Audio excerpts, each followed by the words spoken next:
Hi everybody, Firewolf Corner here, doing my second video of today, in which, as I said in my earlier video with my unboxing, that I was going to be doing a reaction video, and I have decided to do the one that I was going to be doing a couple of, it was supposed to be last week, but then I ended up deciding to do it for this Sunday, so for this video will be my next reaction video, in which this one, hopefully, as you can see on the screen, hopefully over here, come on, and there we go.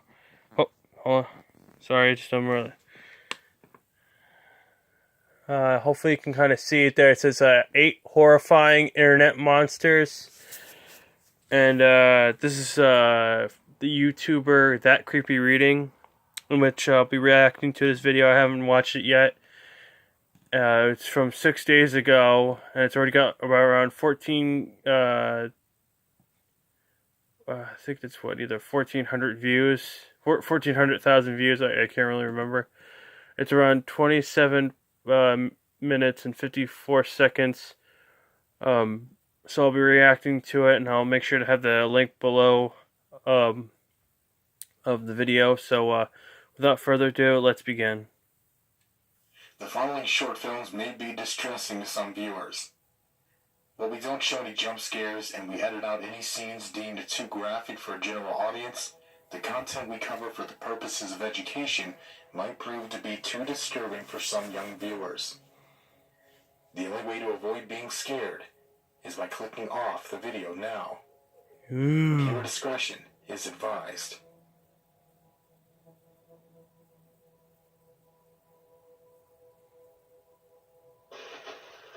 The internet has been host to plenty of monstrosities over the years. Whether we're talking about Guillermo del Toro's film...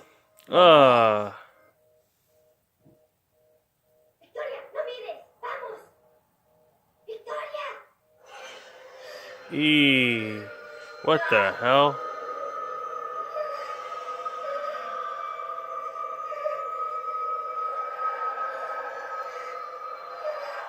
Or we're talking about the horrifying yet expertly crafted Marble Hornet series, Slender Man, which took the internet by storm back in 2011. Why did you come back? Yes. And,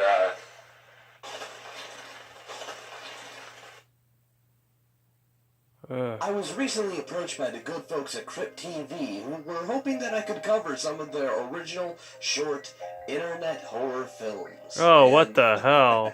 How could I deny such a lovely play? So in collaboration with Crypt TV, God. Please sit back, relax, turn down the lights, and welcome to my dungeon as I cover 8 of the most horrifying internet monsters to date.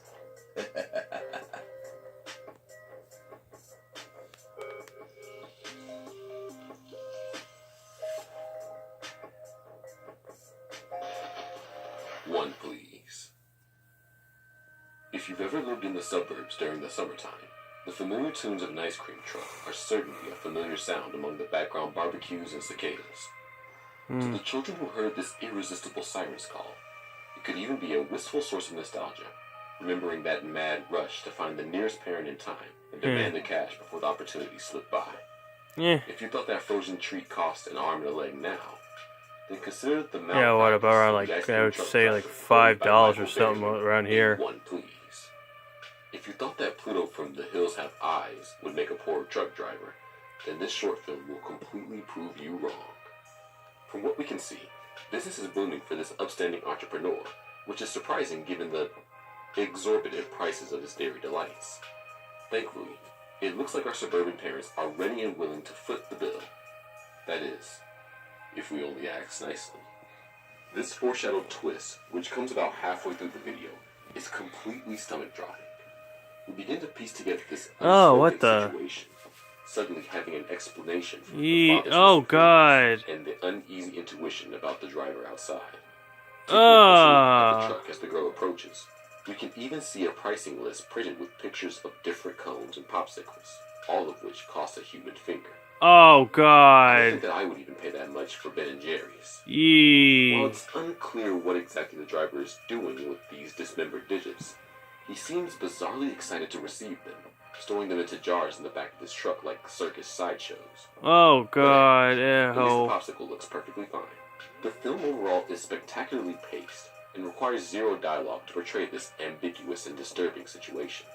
The mounting tension and build-up towards the twist is especially horrifying if you're like me and get squeamish at the sight of dismemberment, and it manages to leave enough to the imagination to really prompt you to theorize about the bizarre circumstances. To the parents, however, Oh, come there's a on, difference between providing please. for your kids and spoiling Oh, them absolutely. oh, God. The Birch. The Birch is a entertaining little romp that takes several different horror tropes that have been dead since the 60s and updates them with a modern twist. The Birch starts out with this Kenshin-looking dude bullying a kid who looks like me about 4 years ago. As the kid is bullied, it cuts back to this woman who looks like she's on her deathbed. The scene is clearly set in the past, and even then the kid has a black eye. The grandmother says, "I am gone, but she will look after you," implying that the two have had a strong connection and this woman was helping the young man with his problems. The film cuts back and we see this kid looking for this tree with a specific symbol that looks like several druidic runes mashed into one piece. The kid finds it and says this. He who maketh me, I shall come. He who breaks me shall come undone. The bully interrupts him and quickly the kid drops the book, dives to the ground likely as a part of the ritual, and then starts running only to be shoulder checked by his assailant.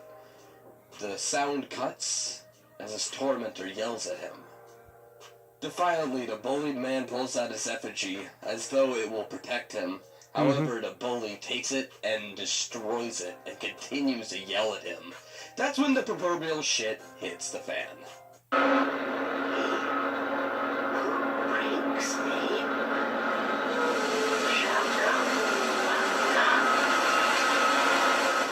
Oh, good Lord. Yee. She clicks her mouth and talks about how anyone who breaks her shall become undone. It's pretty great stuff and a nice little story about how a weaker individual employs supernatural help to finally stand up for himself. Oh, by the way, when I say he defends himself, I meant he straight up murders a kid. Yeah, this guy lured him Yee. out to kill him, and I'll show you exactly why I think he is luring him out. As you can see here in this clip, the bullied kid in this scene is wearing a hood. During the scene, you can hear the scream of the bully who is dead by the end of the film. The kid now has a jacket in this scene. I believe that this chronologically takes place before the scene that we just watched. After, he starts getting bullied, we see him running away. Here he is again with the outfit from the first scene, which is again different from the outfit that we just watched. The grandma character and the kid are now seen here. Clearly this is taking place right after the previous scene of him running away from that bully, implying that that bully caught up with him, attacked him, and gave him that lovely shiner that we see now, judging how the outfits are very, very similar. Only, at this point, he is, given a book that contains the ritual and the methodology to summon the hag from the swamp. That's when it cuts back to the kid over here wearing the same outfit from the beginning of the film. Where in the beginning of the film, he was prepping the ritual, specifically so he could use it against the bully.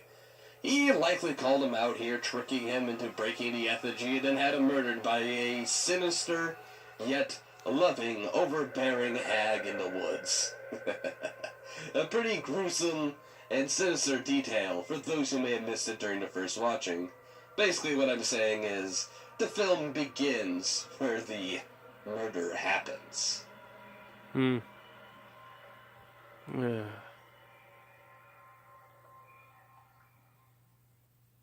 Okay, well, maybe this one isn't quite horrifying per se, but it is indeed interesting, especially for those of you with a really twisted sense of humor, like me. The story plays out like one of those Leprechaun movies. You know the ones I'm talking about. And the ones where Warwick Davis runs around in a little green suit, piling up a body count and making shitty puns. Well, throughout this little gore-filled, purposely tongue-in-cheek film, we follow a couple, both of which have cheated on each other during Valentine's Day, and we're getting their retribution from a floating baby doll with a pitch-shifted voice, following them around and shooting at them with arrows of love. And these arrows rip through their targets with the speed and force of a sniper rifle, which is always fun. And the couple try and hide from the creature, God, it's so forming a plan disturbing to stop looking. it. Well, until the husband gets an arrow through the arm. Ouch.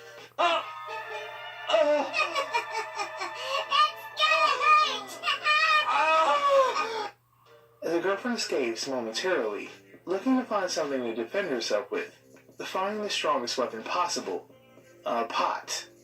It seems to work as a shield, deflecting arrows left and right, while the husband frees himself.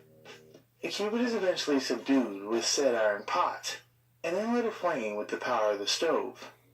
And thus, the day is saved. Oh, Or God. is it?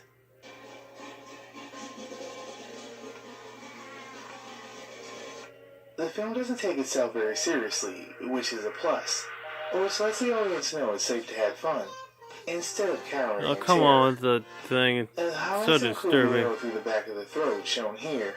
Guys, don't worry. If you want, you can keep the Ecuadorian check. Oh, God.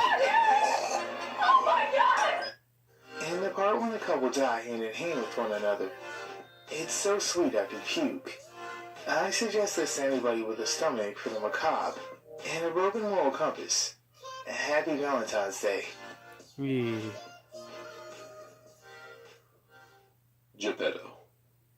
Tension is one of the hardest things to depict correctly, even harder to describe. So excuse me if I come across as astute as a caveman when I say, Geppetto is pure, edge-of-your-seat suspense. Oh, what the? There are no flesh-eating zombies in this tale, nor blood-sucking vampires, or any deformed demons. No. In this story, we follow a simple old man who goes by the name Geppetto. Now, it doesn't take a genius to figure out that this is a gothic retelling of the Pinocchio story. However, it takes a much more dramatic and suspenseful look into the story. An old man, withered with age and looking desperate, builds himself a child entirely out of wood and plastic. Or is it?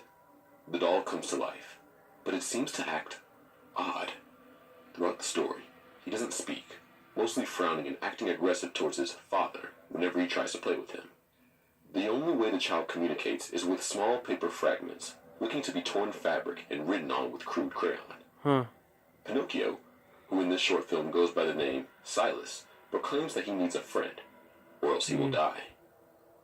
The father, now wanting to lose his child, goes on the prowl for somebody, eventually finding a little girl.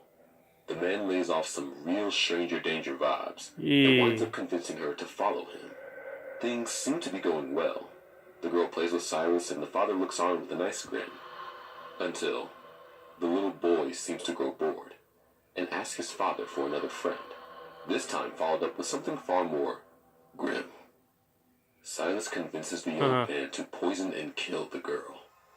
The last thing we see is the man combing the corpse's hair, whimpering to himself about his two precious little children. The big question here is, was Silas even alive?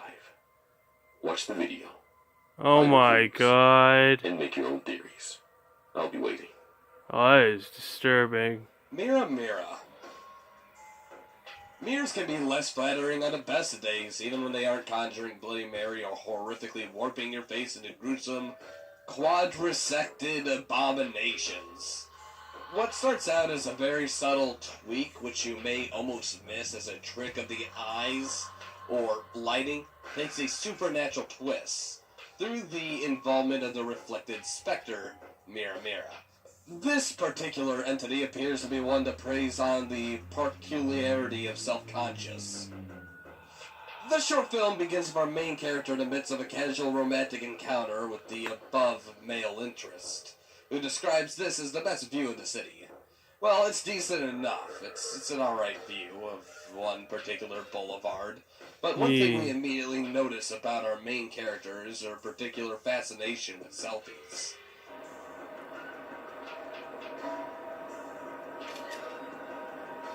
Constantly talking about taking pictures of herself in the moment she's left alone. There are some startling implications about the girl's self-esteem, as she cannot even go 1 minute without snapping, captioning, and posting and clawing another attempt at validation.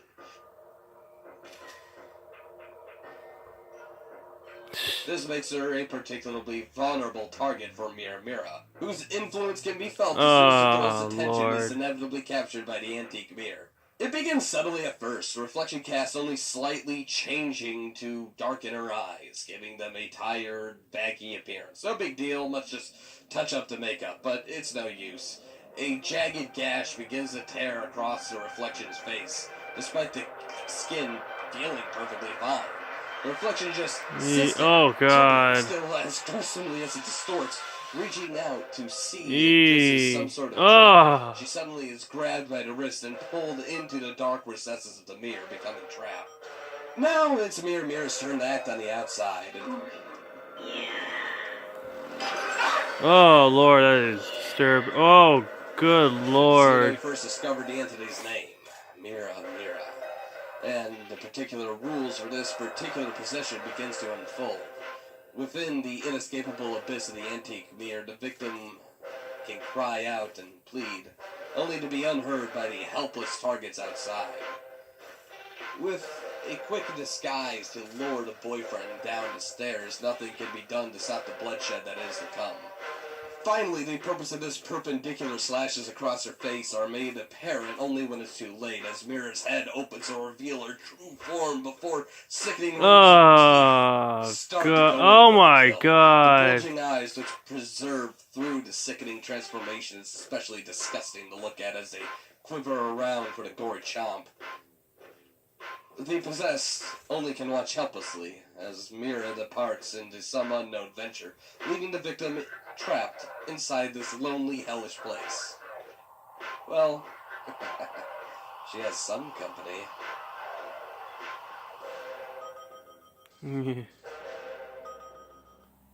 What do you get when you cross a modern-day Wendigo with stunning visual effects, sound design, then add a gruesome transformation sequence to boot?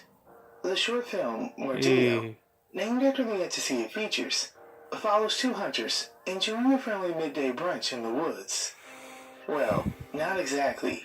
The cinematic arrest opening, it quickly establishes two main strengths the short film employs to great effect: unapologetically gruesome imagery and gut-churning sound design, while being immediately introduced to the business end of this woodland manwich is nothing short of disquieting. The true horror is yet to come. A mysterious shrine lingers in the foreground, as sounds of tearing skin and flesh assault the ears, slowly building towards the reveal of the monster. The creature's appearance is accompanied by a startling orchestral sting, looming deep within the line of striped autumn trees. Still mysterious and stoic, the Mordio watches from afar, with its bare skull head and twisted antlers. It isn't the monster itself speaking. Instead, the cannibal's victim snaps his neck towards the camera, still soaked in his own blood, as he informs us of this grave mistake. While there's no shame in being hungry, there's a price to pay for eating flesh in these woods.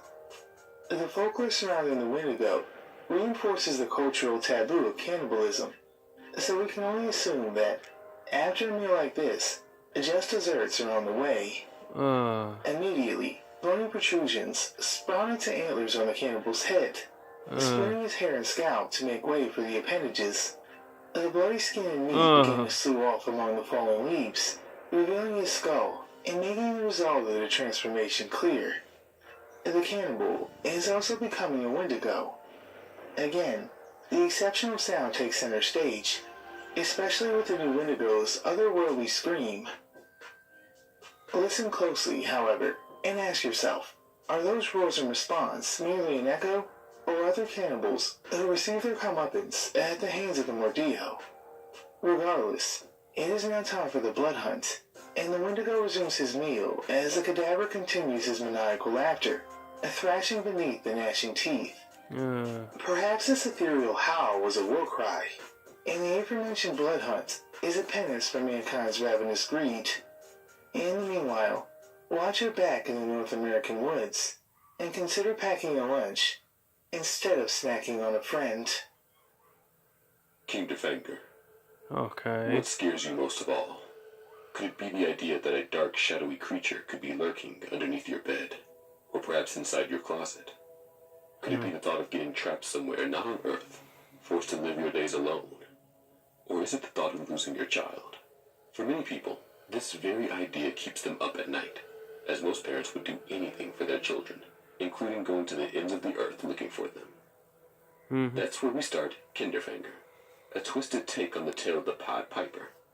A large group of parents are searching for their missing children, putting up the standard "Have you seen me" posters and walking in a group calling out their names. We find out shortly after that our main protagonist is a deaf little blonde girl. That's something you don't see really often.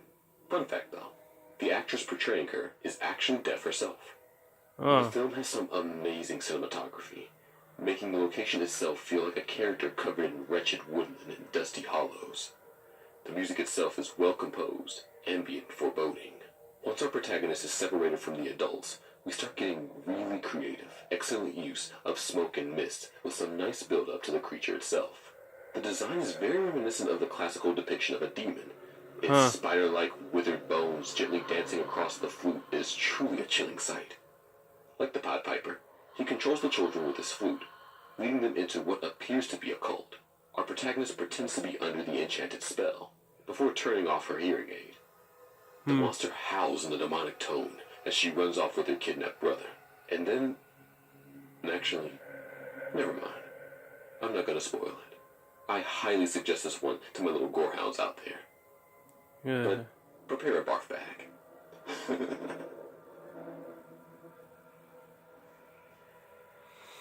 The look-see combines the primal fears from the film It Follows and The Babadook and condenses it into 5 different short episodes, or one 16-minute short film.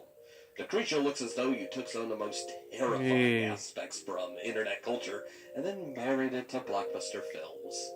The story so far goes as follows. 13 people have become the victims of some sort of tragedy. Now the survivors, who all reside in the same town, are being hunted and stalked by the wretched-looking foul monster only known as the Look-See. Now, I honestly believe that the thing has the name the Look-See because it can look into your heart and know the things that you truly care about so that it can use that against you later on. The Look-See is a creature that hunts its prey with deadly efficiency, and is a monster with the classification of supernatural. It's quite similar to another internet legend, the Slender Man. However, unlike the Slender Man and his, admittedly okay mythos, the Look-See has a purpose to his attacks. He targets individuals for very specific and usually emotional reasons. The greater mystery behind the monster is actually currently unknown and awaiting to be explored in the second hype season.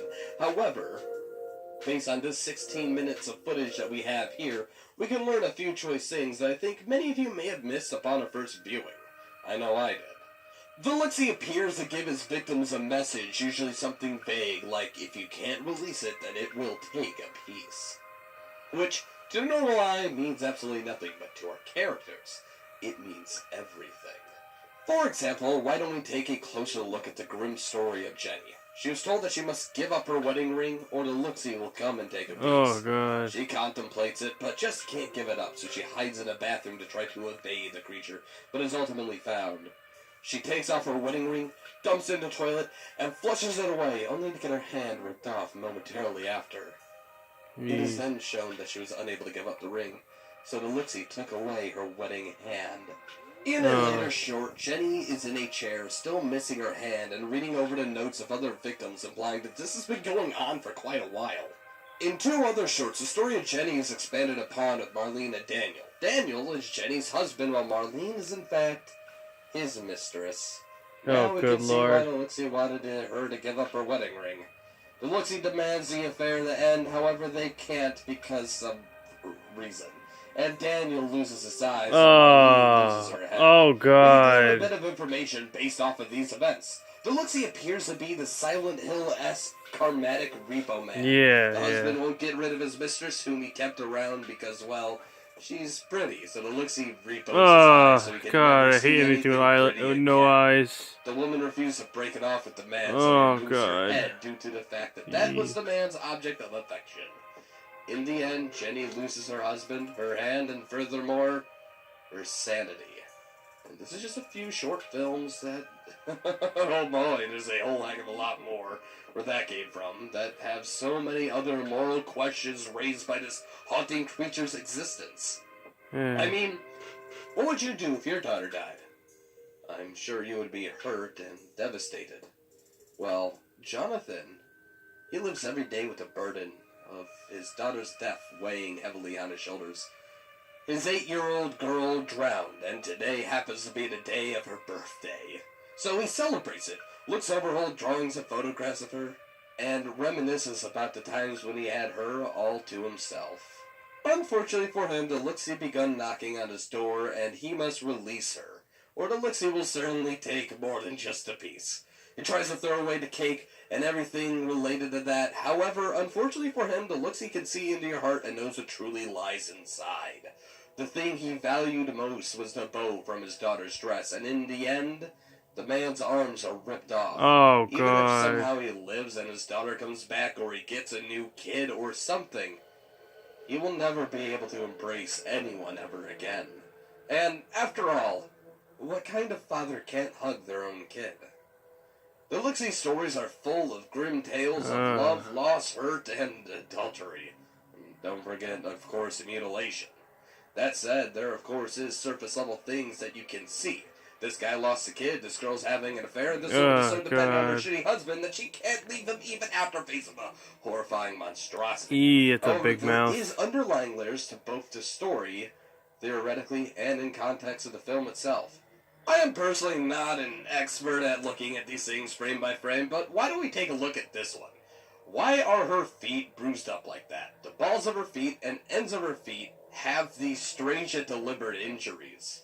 In the last scene, she was picked up by her head and then dropped into the bathtub, and there's no way that's how she got those injuries. The director also won't just put makeup on his dead actress's feet for no reason. This was a deliberate choice, and I'm sure the comments below can figure out why with a bit of research. These are weird, creepy, and cool Easter eggs you can find all around the place if you know where to look. Really, if you like making theories and stuff like that, this series is perfect for you. The Lixie mythos is full of little brain twisters, and if you're interested in this little gem, you can find it pinned in the comments below with the rest of the entries on this list. Be sure you let the good folks at Crit TV know that I sent you. After all, they're the reasons why this video happened, and they're the reasons why I even know about these monsters to begin with. It's been a blast making this video. With that said, I'll leave you with one short clip from one of the shorts that truly illustrates how terrifying this series can be.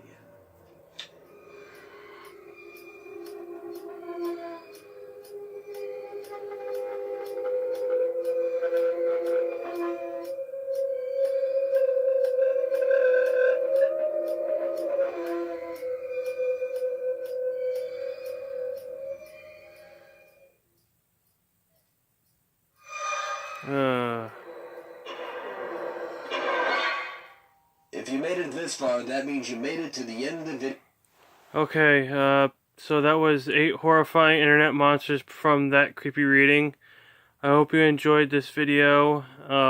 Make sure to like, comment, and subscribe. And for any other suggestions to any things that I should react to, please write in the comments below.